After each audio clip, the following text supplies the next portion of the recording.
Salut à tous, petite vidéo que j'ai envie de faire sur la blockchain Sui pour partager un parcours DeFi que je fais sur pas mal de mes portefeuilles et que je trouve relativement intéressant. Juste topo rapide, si vous n'avez pas suivi, la blockchain Sui c'est une blockchain Layer 1 qui existe depuis à peu près plus d'un an. Et c'est une blockchain qui commence à vraiment gagner de l'attraction et que ce soit le token en lui-même qui explose, mais également l'écosystème DeFi qui, mine de rien, commence à être quand même pas mal tiré.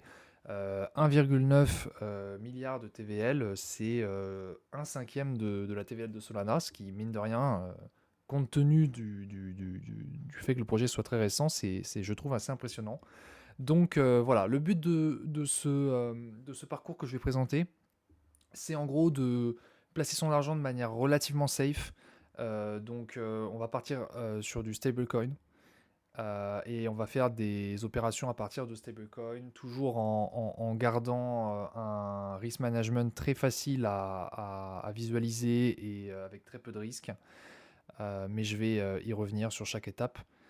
Donc vraiment, le but c'est de ne pas y passer la journée et de ne pas passer son temps à monitorer ses positions. Donc voilà, tout en passant sur les protocoles principaux, histoire de s'exposer à certains types de récompenses et certains points, notamment pour Sweeland, qui est un protocole que j'aime beaucoup, et je vais expliquer pourquoi juste après.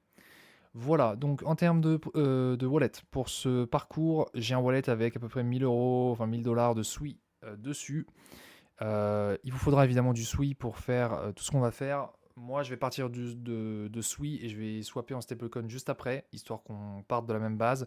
Mais si vous pouvez avoir directement du stablecoin dans votre wallet Sui, c'est très bien aussi. Vous adapterez. Il faudra du Sui dans tous les cas pour payer les frais de transaction, bien sûr. Vous pouvez ajouter du Sui dans votre wallet en retirant depuis un échange centralisé comme Binance, par exemple, ou en utilisant le bridge sur Ethereum. Voilà, moi personnellement, je le fais depuis Binance, c'est plus facile. Ou je le fais depuis mes autres adresses, puisque j'ai plusieurs wallets sur Sui. Donc voilà. Première chose à faire, du coup, on va passer, dans notre cas, vu qu'on part de Sui, on va passer par un DEX Cetus, donc qui est le DEX, on voit un des DEX principaux. Sur Sui, je vais du coup prendre mon Sui ici. Je vais swapper. Alors faites attention ici, mettez peut-être. J'en ai, ouais, je vais mettre 1990. Je garde quand même une certaine marge sur, pardon, pas 1990, 190. Je garde une certaine marge par rapport à ma quantité totale de Sui parce que j'ai remarqué que Cetus avait tendance à... De base, il est censé garder une certaine quantité de Sui dans le wallet pour payer les frais de transaction, mais j'ai remarqué que c'était pas souvent suffisant pour faire beaucoup de transactions après et qu'on pouvait se retrouver potentiellement à court de gaz. Donc faites attention à ça et prévoyez une marge suffisante. Donc je vais swapper voilà, pour récupérer ça sous forme du SDC. Vous voyez quand même c'est très rapide hein, sur Sui. Là, on a déjà la transaction qui a été exécutée, donc c'est assez magnifique. Et ensuite, on va passer directement au second protocole de la chaîne, qui est Scallop. Alors Scallop, c'est un protocole qui, on voit, a pas une performance de taré, enfin, c'est-à-dire il a augmenté de manière assez linéaire, puis il a suivi un peu la tendance générale, mais voilà, on n'est pas sur une explosion massive, mais ça reste un des plus stables, un des plus anciens, et un des plus fiables selon moi, donc, pardon, je me suis trompé de lien. Du coup, j'aime bien générer de l'activité dessus et profiter des différents avantages qu'il y a. Et en l'occurrence, là, ce dont j'ai envie de parler pour Scalop, c'est du programme d'incentive qu'ils ont, qui va durer jusqu'à mai 2025. Enfin, non. Ils disent moitié 2025, bon, donc en gros, à peu près mai, ouais. Et en gros, c'est simple, ils récompensent les gens qui empruntent sur le protocole. Donc, enfin sur Scallop, donc c'est très simple. Donc ce qu'on va faire tout simplement pour commencer, c'est qu'on va déposer du collatéral. Donc on va déposer notre USDC en collatéral. Hop, je dépose mon USDC en collatéral. J'ai mon USDC en collatéral. Et là, le but, ça va être tout simplement de tout simplement emprunter de l'USDT. Alors pourquoi USDT? Parce que c'est les meilleurs taux en termes de reward. Et là, vous voyez, dans les taux de reward, alors il y en a qui sont très alléchants, mais c'est sur des assets très volatiles, donc j'essaie d'éviter. Mais en gros, l'idée, c'est le meilleur rapport, on va dire, en général, c'est l'USDT. qui a toujours les meilleurs taux. Là, vous remarquerez, si vous êtes observateur, que le Borrow APY est plus cher que le Reward.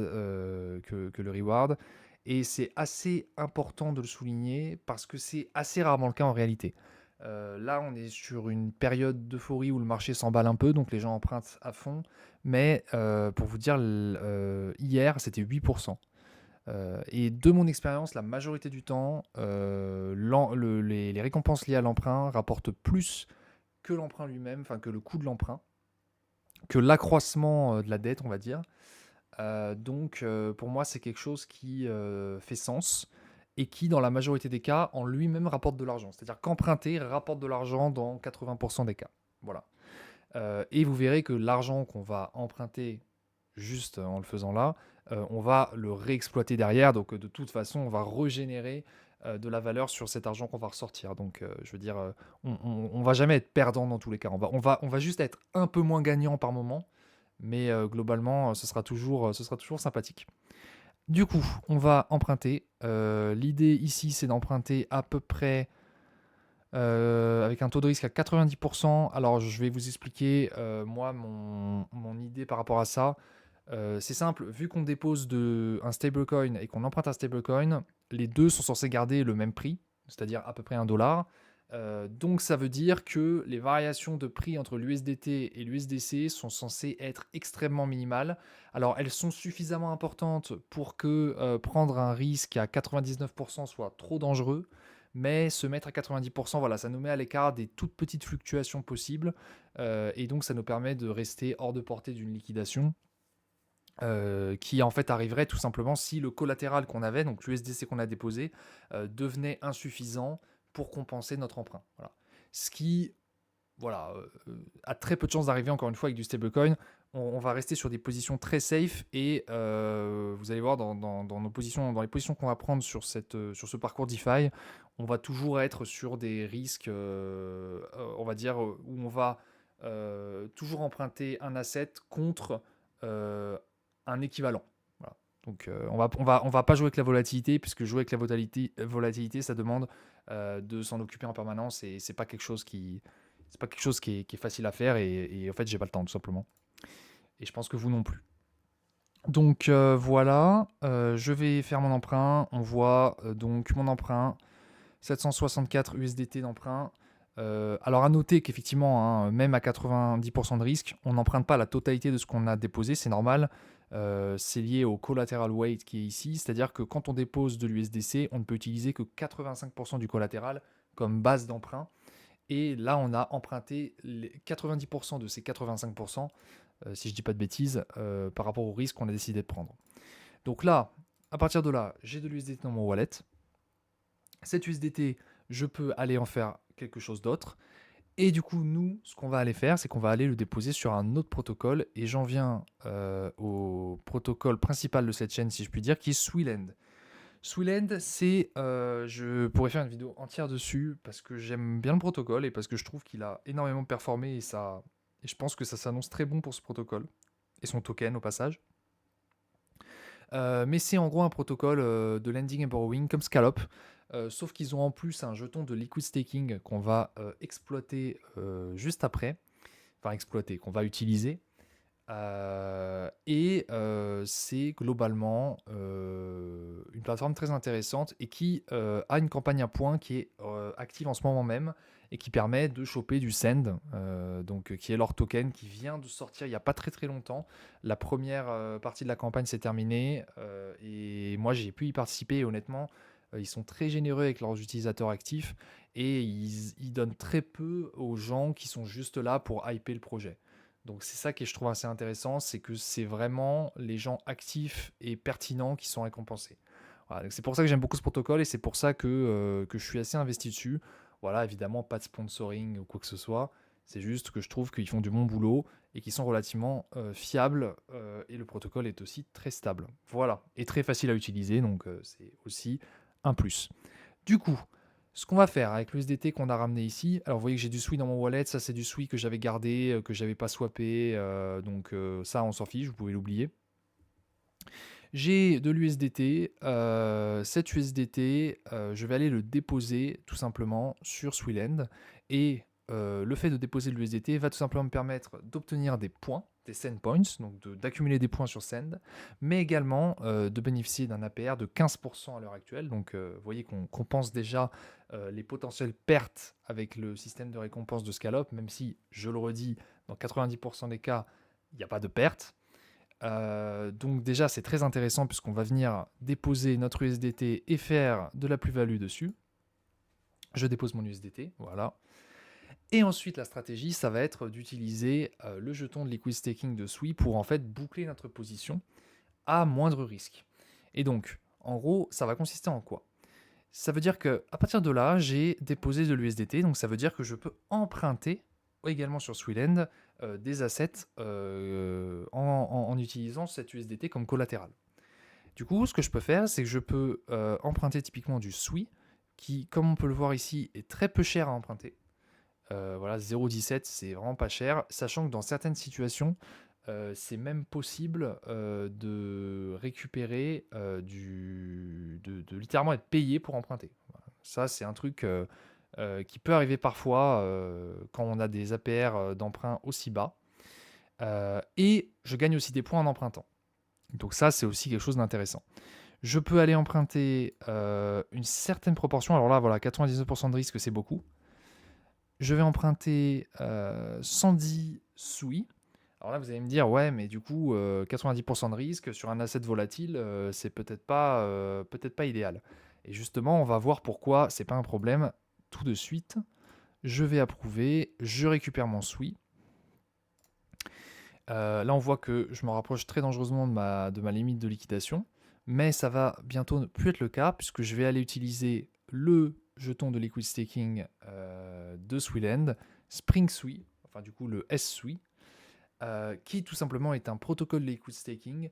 J'ai pas le temps d'expliquer dans cette vidéo ce que c'est que le liquid staking, mais en gros, basiquement, ça permet juste de prendre du SUI, de le staker, et en le stakant, on obtient une représentation stakée de ce SUI, qui est le S-Sui, pour Spring Sui a priori.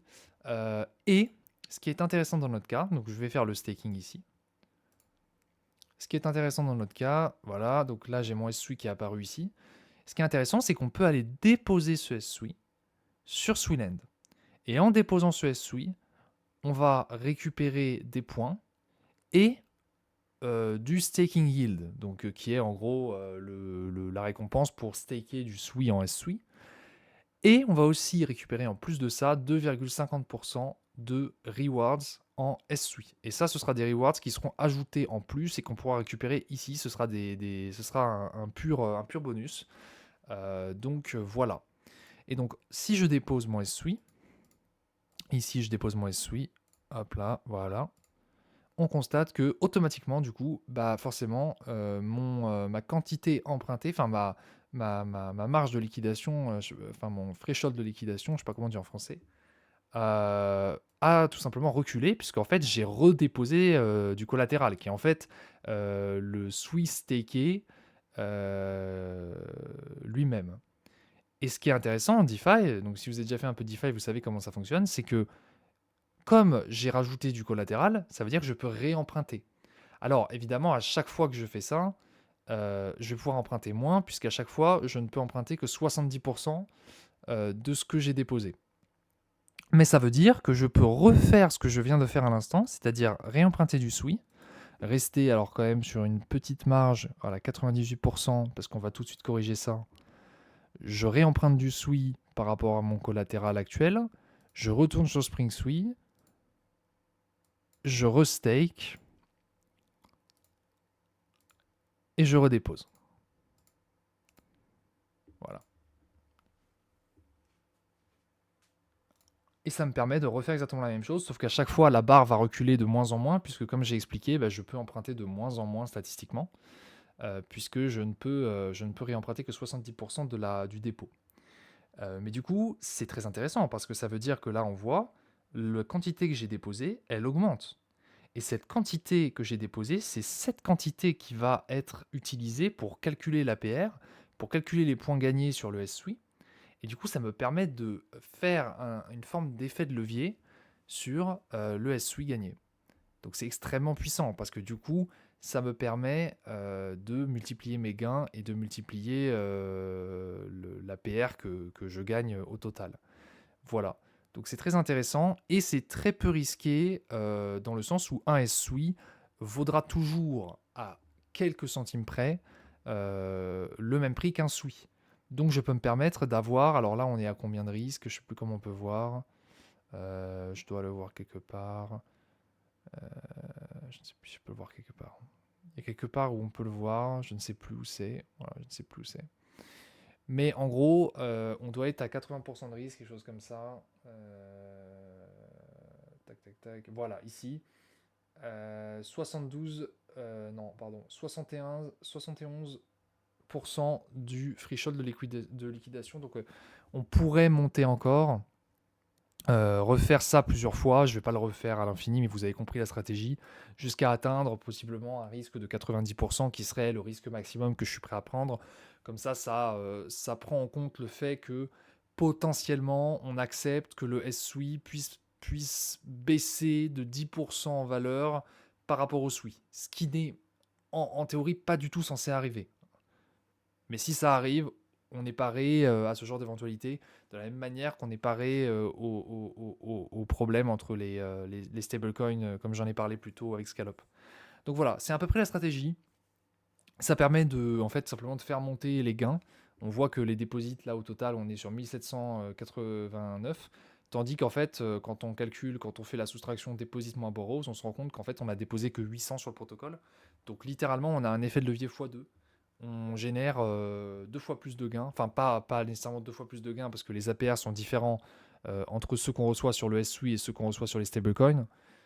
Mais du coup, c'est très intéressant de le faire, de faire ce genre de boucle, puisque ça permet d'augmenter simplement son APR. Voilà. À noter une chose, parce que je sens que je vais avoir ce genre de suggestion. Swiland n'autorise pas à emprunter. Déjà, on ne peut pas emprunter un asset, comme vous pouvez le voir, qu'on a déjà déposé. Donc, je ne peux pas emprunter de l'USDT avec de l'USDT et réinvestir de l'USDT. Enfin, c'est pas possible. Et remettre de l'USDT et gagner 15% dessus. Et c'est la même chose pour l'USDC. Parce qu'en fait, Swiland applique la même logique, mais entre les stablecoins, c'est-à-dire que si on dépose du stablecoin, on n'a pas le droit d'emprunter du stablecoin parce que eux, ça les intéresse pas. Et du coup, si on le fait, en fait, on peut quand même le faire, mais si on le fait, en fait, on perd tous les avantages, euh, que le protocole nous donne, donc les points, et les rewards en SWI. Donc c'est pas très intéressant si vous voulez marquer des points sur le protocole. Par contre, vous pouvez quand même le faire en théorie, donc voilà, c'est un truc à noter. Voilà. Donc c'est à peu près tout pour cette stratégie. Il n'y a pas grand chose à dire. Je crois que j'ai bien expliqué les risques. En ce qui concerne le profil de risque total, là finalement on a tout sur Swilen dans cette stratégie. Tout simplement parce qu'en fait on a un peu qui est bloqué sur Scallop au final avec la partie qu'on ne peut pas emprunter. Mais la grande majorité du capital est sur Swilen et reste bloqué sur Swilen puisqu'on fait du looping. Moi personnellement, j'ai plutôt confiance dans le protocole, il s'est montré très sérieux jusque-là, donc ça ne me dérange pas. Mais voilà, il faut quand même le considérer en termes de profil de risque, on est sur un risque qui est quand même très centralisé. Voilà, ça me pose pas plus de problèmes que ça, mais voilà, juste pour le mot de la fin, j'espère que cette stratégie vous aura inspiré, j'espère que ça vous permettra de maximiser vos gains. Moi, j'ai des wallets qui sont très confortables grâce à ça. Donc voilà, je me voyais partager cette petite solution avec plus de monde. Et voilà, et c'est tout pour aujourd'hui. Salut!